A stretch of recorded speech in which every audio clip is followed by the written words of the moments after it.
This is Blackstone Joe, and you're listening to Slick Talk. If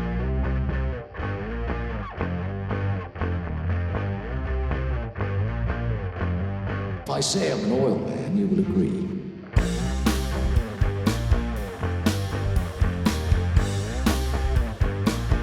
There's the stink of oil about him.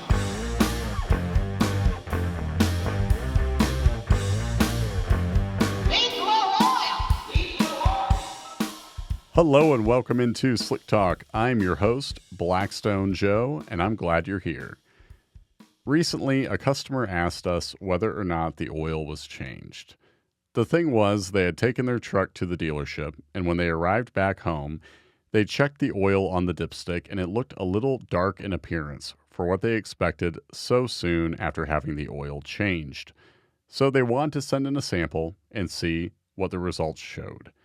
The thing is, we can't, despite all of the information one can gather from an oil analysis, offer a straight yes or no answer to the question. We can talk about results that would make sense in a particular context, but there isn't a particular element or physical property that would confirm with absolute certainty that the oil was indeed changed when the owner last took it in for a service. In this particular case, though, we can tell the owner that this would be a great report whether it was relatively fresh oil, let alone an oil that was run close to the 5,100 mile average for the engine type. Specifically, we're talking about a 3.0 liter Duramax powering a 2023 Chevy Silverado. We had one prior sample from this truck, and it had a lot of iron in it. The second sample had a level that was very low, both compared to the first sample and what we see on average for the engine type.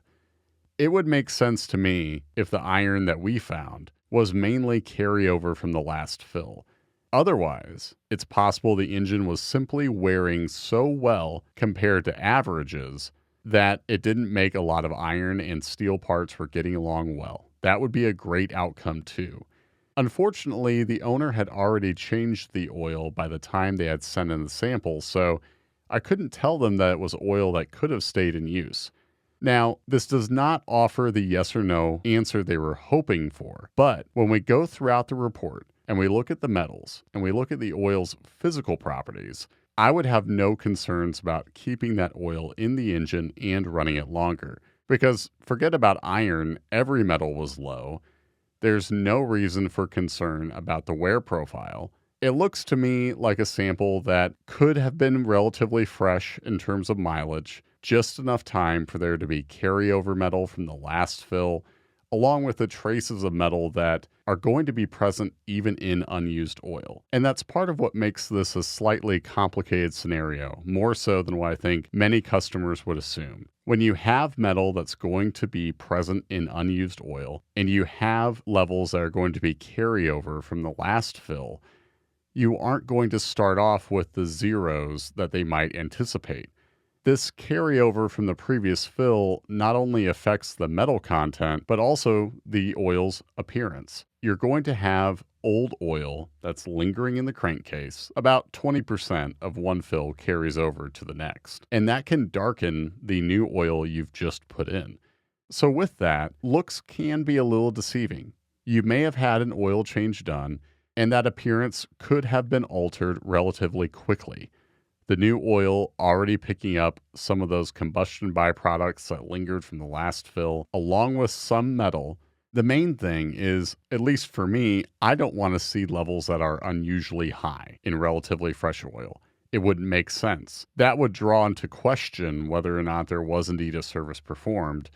But when I see levels that are really as low as one could reasonably expect in a low mileage sample, that's good peace of mind. Because whether or not the oil was changed, it's not giving any hint of mechanical trouble, and the levels, if the oil was in use as long as 4,815 miles, as they could have been in this case, then they would simply show that the engine was wearing very well compared to what we see as typical. Moving into the physical properties, we're also talking about oil that was normal in viscosity and had hardly any insoluble material. Those are oxidized solids that form as the oil is in use. A normal viscosity, low insolubles, they don't necessarily assure that the previous oil change was done as it was supposed to be. But again, they do show that you had oil and you had an oil filter that, as they were currently in place, were in good shape. The oil holding up well and the oil filter not having a lot of solids that would indicate that maybe the previous filter was still in place. Even without this ironclad yes or no, the sample informed the owner that the engine looked good, the oil looked good, we had no concerns about air or oil filtration. And with that, I think it's still a valuable service to them, letting them know that the engine is in good shape. So keep in mind a few things. Looks can be deceiving.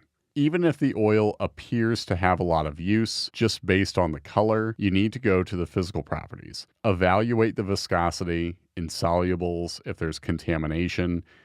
A slightly dark color alone doesn't tell the whole story. It doesn't necessarily mean that the oil has been in use too long, that it's been exposed to excess heat.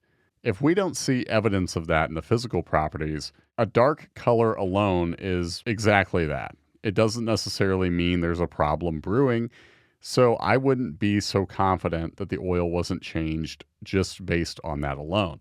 And on the flip side, if the oil appears to be normal in appearance, I wouldn't want to tell you that everything is good then either, because oil that appears, to have that slightly new amber hue to it, well, even if it does look clean to the naked eye, there can still be microscopic signs of trouble, be it in the form of contamination or metal that's too small to see, and that's where a spectrometer comes in, detecting metal in part per million. So whether the oil looks bad or appears to be new, you still need to go to what's present microscopically before you say that all is well.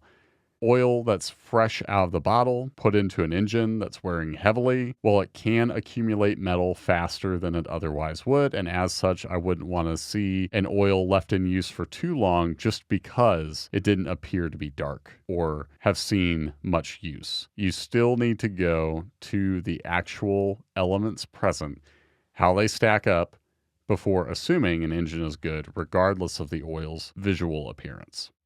So even if there's not a yes or no answer to every question, we want to know what concerns you, what is sending your sample our way, because that way we can at least give you some overview that while it may not be the yes or no answer, it can give you confidence about how the system is doing overall, whether or not the oil was in good shape, or we might be able to uncover concerns on our end that you might not have had any reason to suspect. Oil analysis is most useful, in my mind, for detecting problems before you even have reason to know they're there.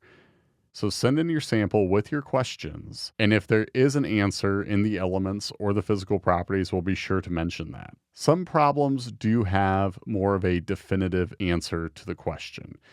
Contaminants like fuel or coolant, we can directly speak to the evidence or lack thereof, letting you know how your engine is wearing if there is reason to suspect poor wear at a particular component.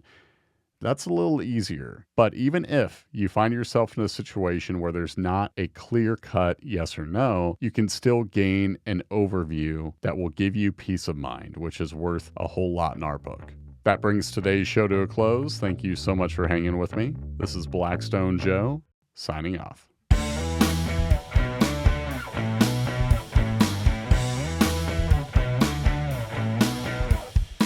The Slick Talk podcast is powered by Blackstone Laboratories. If you're ready to start your oil analysis journey, visit blackstone-labs.com to order your free test kit.